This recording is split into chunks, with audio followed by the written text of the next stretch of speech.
فوسوس إليه الشيطان وقال يا آدم هل أدلك على شجرة الخلد وملك لا يبلى فأكلا منها فبدت لهما سوآتهما وطفقا يخصفان عليهما من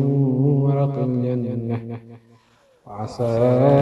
آدم ربه فغوى ثم اجتباه ربه فتاب عليه وهدى قال اهبطا منها جميعا بعضكم لبعض عدو فإما يأتينكم مني هدى فمن اتبع هداي فلا يضل ولا يشقى ومن أعرض عن ذكري فإن له معيشة ضنكا ونحشره يوم القيامة أعمى قال رب لم حشرتني أعمى وقد كنت بصيرا قال كذلك أتتك آياتنا فنسيتها وكذلك اليوم تنسى وكذلك نجزي من أسرف ولم يؤمن بآيات ربه ولعذاب الآخرة أشد وأبقى